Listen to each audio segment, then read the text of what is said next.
Ya, Bismillahirrahmanirrahim. Alhamdulillahirrahmanirrahim. Kita lanjutkan kajian tentang kapabilitas, kualitas hidup, dan juga kaitannya dengan pembangunan sosial. Ya. Baik, bicara pembangunan sosial, ya, yang dalam hal ini adalah sebuah bentuk, mungkin bukan protes ya, bentuk pandangan lain yang tidak ingin mengarus utamakan growth ekonomi atau pembangunan ekonomi saja. Ini banyak berkaitan dengan kualitas hidup, ya, dan tidak sederhana untuk bisa mengupas kualitas hidup ini, ya. Kualitas hidup secara umum adalah ukuran seberapa baik kehidupan seorang atau masyarakat, ya, yang dalam hal ini diukur biasanya melalui indikator-indikator pendapatan, kemudian angka harapan hidup, ya, pendidikan, ya, safety atau keamanan. Lalu secara subjektif misalnya pengukuran tingkat happiness atau kebahagiaan, life satisfaction atau kepuasan hidup, dan juga kesejahteraan psikologis atau psychological well-being, ya. Walaupun sekali lagi mengukur ini semua memang tidak mudah, namun tidak mungkin tidak ada pengukuran tentang kualitas hidup, ya. Karena ini adalah salah satu upaya untuk mengukur hasil pembangunan.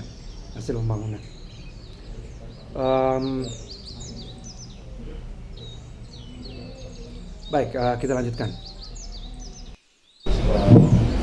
Ya, menurut WHO, quality of life adalah persepsi individu terhadap posisinya dalam kehidupan, ya, dalam konteks budaya dan sistem nilai tempat mereka hidup, serta hubungannya dengan tujuan, harapan, standar, dan kepedulian mereka. Jadi ini persepsi individu terhadap posisinya dalam konteks budaya, sistem nilai, tempat mereka hidup, dan lain-lain. Jadi persepsi individu, ya, yang bersangkutan merasa, ya, hidupnya berkualitas atau tidak. Dan di dunia ini hari ini kita mengenal sejumlah indeks, ya, indeks yang mencoba mengukur tentang quality of life, ya. Yang pertama kita mengenal Human Development Index dari UNDP, ya. Tujuannya menekankan bahwa pembangunan harus diukur dari kapabilitas manusia, bukan hanya pertumbuhan ekonomi, ya. Ini satu terobosan yang sangat kontekstual pada kehidupan hari ini, yang menegaskan bahwa pembangunan tidak seharusnya hanya diukur dari growth ekonomi saja, namun kapabilitas manusianya. Kesehatan, ya, bukan hanya diukur misalnya berapa kali sudah disuntik, berapa jumlah kadar posyandu, namun lewat angka harapan hidup, bukan begitu, ya. Misalnya pendidikan, ya, bukan hanya jumlah siswa yang mendaftar sekolah, ya, namun rata-rata lama sekolah, misalnya ekspektasi lama sekolah, ya, bukan hanya jumlah gurunya dan lain-lain. Standar hidup misalnya GNI per kapita. Lalu metode Human Development Index merupakan rata-rata geometrik dari ketiga dimensi tersebut dengan sejumlah klarifikasi atau klasifikasi, maksud saya, seperti rendah, tinggi, ataupun sangat tinggi, misalnya begitu, ya. Ini contoh, ya, upaya untuk mengukur pembangunan bukan hanya dari growth ekonomi. Yang kedua ada yang kita sebut dengan Better Life Index dari OECD, ya, yang mengukur 11 aspek kesejahteraan. Nah, ini lebih banyak, ya, mencoba mengukur atau mereka meyakinkan bahwa seharusnya hasil dari pembangunan adalah kesejahteraan seperti housing, income, jobs, community, education, environment, governance, health, life satisfaction, kemudian safety work, life balance, ya. Jadi masyarakat kemudian diajak untuk mengisi, ya, indeksnya ini, dan masyarakat dapat mengisi sesuai dengan apa yang mereka rasakan. Ini Better Life Index ya. Sekali lagi ini juga menegaskan bahwa bukan hanya growth ekonomi. Oh, ini pendapatan sekian. Mungkin bukan hanya pendapatan. Oh, di sini UMR sudah sekian. Oke, terus lalu apa? Kan begitu ya. Ini juga belum UMR sekian-sekian, belum banyak menunjukkan kondisi nyata di lapangan ya. Belum banyak menunjukkan kondisi nyata di lapangan. Seperti edukasinya ya. Adakah kekerasan dalam rumah tangga ya? Apakah mereka bahagia atau tidak ya? Kecemasan menghadapi putus kerja atau kontrak kerja seperti apa, dan lain-lain. Lalu ada lagi World Happiness Report. Jadi ada Wellbeing Research Center dari Oxford, Gallup, UN atau SDSN.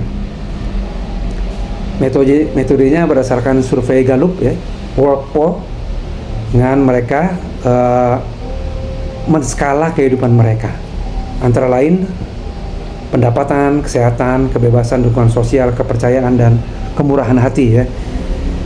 Di mana dalam ukuran ini Finlandia menjadi negara paling bahagia selama 8 tahun berturut-turut ya.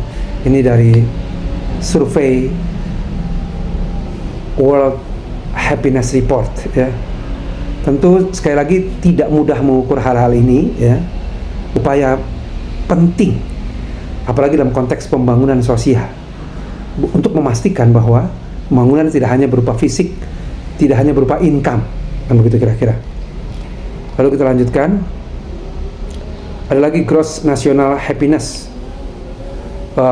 diperkenalkan oleh Raja Bhutan yang keempat ya, dengan 4 pilarnya, yaitu pembangunan sosial ekonomi berkelanjutan, kemudian pelestarian budaya, tata kelola yang baik, dan konservasi lingkungan ya. Sekali lagi ini salah satu contoh yang juga melihat konservasi lingkungan ya.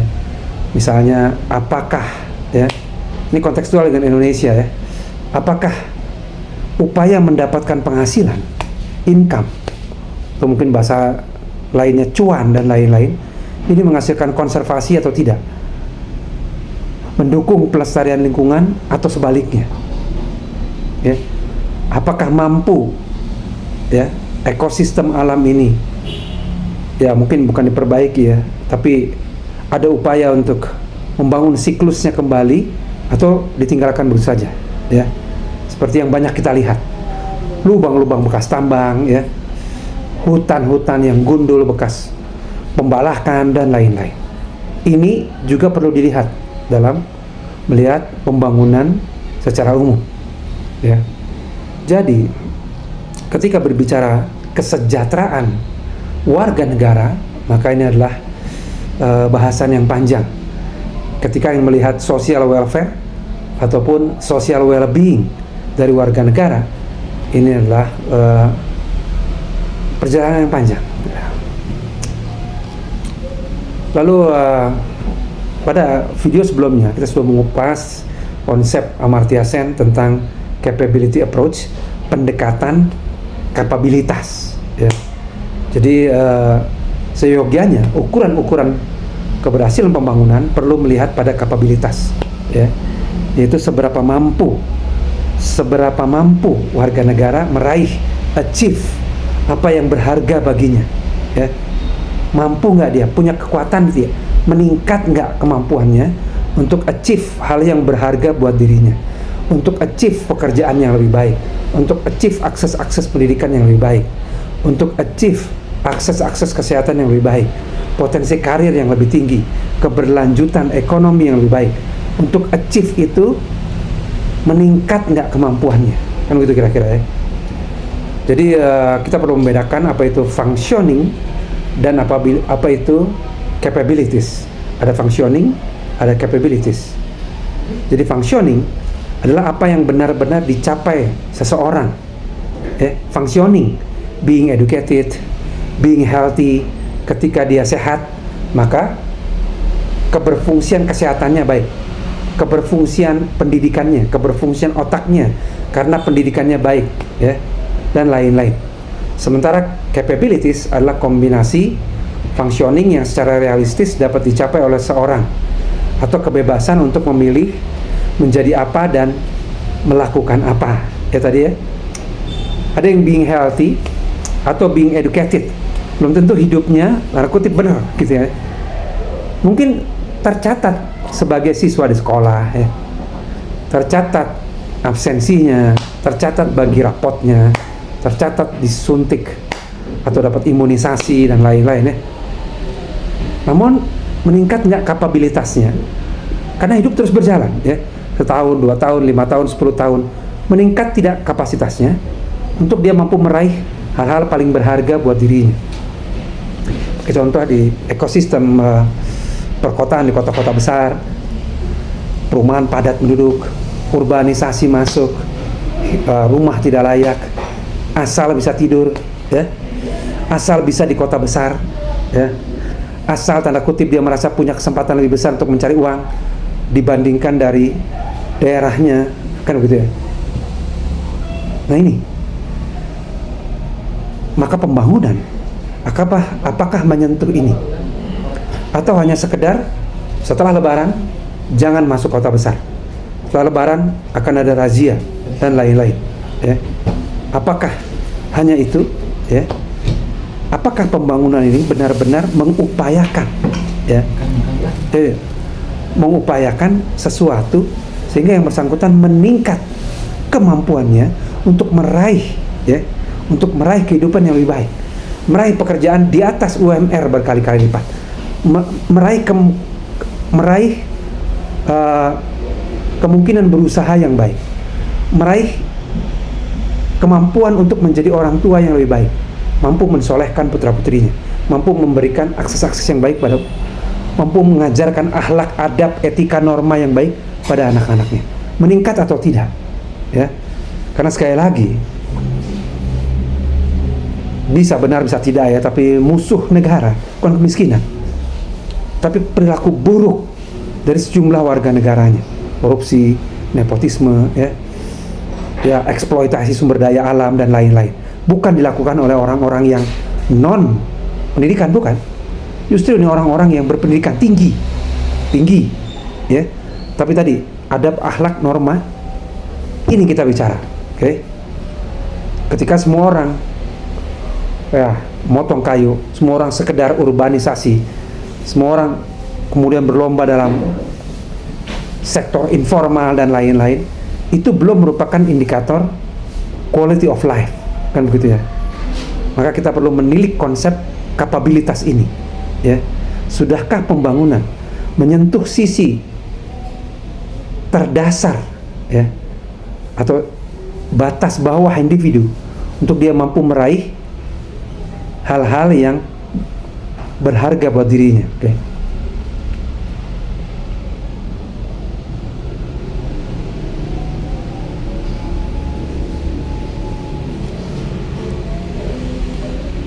Baik, kita lanjutkan. Oke. Ini ini agak abstrak begitu ya, tapi mudah-mudahan menjadi trigger ya untuk pemikiran kita. James Migley itu dikenal sebagai tokoh yang terus mengangkat konsep social development, mana social development diartikan sebagai proses perubahan sosial yang terencana untuk memajukan kesejahteraan masyarakat secara inklusif. Ada perubahan di bidang sosial ya, yang bukan tiba-tiba, yang bukan sporadis, tapi terencana. Untuk apa? Memajukan kesejahteraan masyarakat, bukan segelintir elit, tapi inklusif melalui integrasi kebijakan sosial dan ekonomi. Dan pandangan ini menolak dikotomi ekonomi dulu, sosial kemudian, atau model trickle down effect yang mungkin sudah pernah kita bahas atau belum, di mana pembangunan cenderung ya, udah majukan dulu kota-kota besar, majukan dulu kota-kota yang berpotensi, nanti juga menetes ke daerah-daerah sebelahnya ya, ke daerah suburbannya, nanti juga kesejahteraan yang dibangun duluan dari kota besar ini nanti juga menetes kok ke sana. Nyata hal ini sudah banyak terbantahkan. Anda yang di Jakarta cukup keluar 20, 30, 40 km ke Kabupaten Bekasi, maka Anda akan melihat kontras yang cukup besar, kan begitu ya, yang membuat kita mempertanyakan teori atau konsep trickle down effect tadi. Dan salah satu ciri utama pendekatan Midgley yang pertama adalah productivities. Program sosial harus mendukung pertumbuhan ekonomi dan partisipasi produktif, ya, bukan hanya bantuan pasif, ya. Oke, bantuan pasif mungkin diperlukan pada mereka yang sangat membutuhkan sebagai jaring pengaman sosial, kan begitu ya. Namun seberapa serius upaya pemerintah untuk menggeser ini menjadi bantuan produktif, itu kira-kira. Lalu universalisme progresif, perlindungan sosial untuk semua, tapi tetap menargetkan yang paling miskin, ya. Tetap ada prioritas, tetap ada mapping, tetap ada pemetaan. Lalu investasi sosial, ya. Pembangunan sosial ini berpihak pada investasi sosial, hal-hal yang tadi, yang secara ideal mampu meningkatkan kapabilitas warga, mampu meningkatkan kemampuan warga untuk meraih hal-hal yang paling berharga bagi dirinya. Lalu pluralisme institusional, ya. Negara, pasar, komunitas, dan keluarga bekerja bersama, bukan hanya negara yang bekerja atau pasar yang bekerja. Nah, ya, nanti ini menarik kaitannya dengan konsep pembangunan sosial karya Profesor Paulus Wirotomo, ya. Bukan hanya negara yang bekerja, bukan hanya swasta yang bekerja, namun bekerja bersama.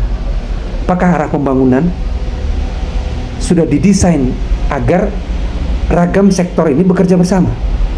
Atau yang kuat bekerja sendiri, sektor lain tertinggal?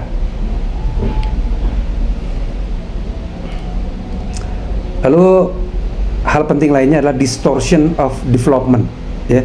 Distortion of development ini diperhatikan oleh konsep pembangunan sosial dalam hal ini, ya, yaitu kritik terhadap neoliberalisme yang mengorbankan aspek sosial demi pertumbuhan ekonomi semata, ya. Saya tidak tahu relevan atau tidak, namun banjir besar yang terjadi di Indonesia seakan-akan mencerminkan hal ini, gitu ya. Seakan-akan sebuah upaya untuk mengeksplorasi sumber daya alam ini tidak melakukan analisis dampak yang memadai, ya.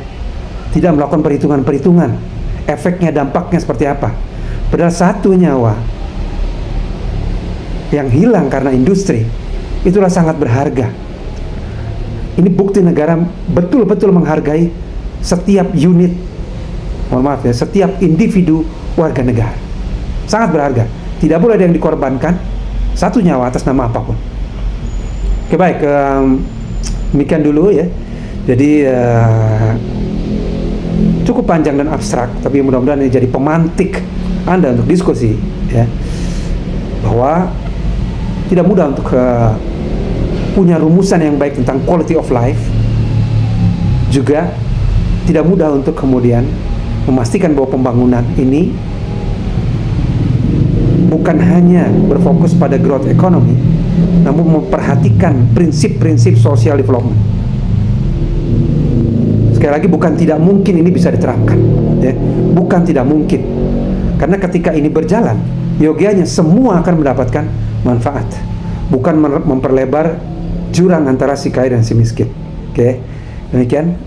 Insya Allah kita lanjutkan ke video selanjutnya. Terima kasih.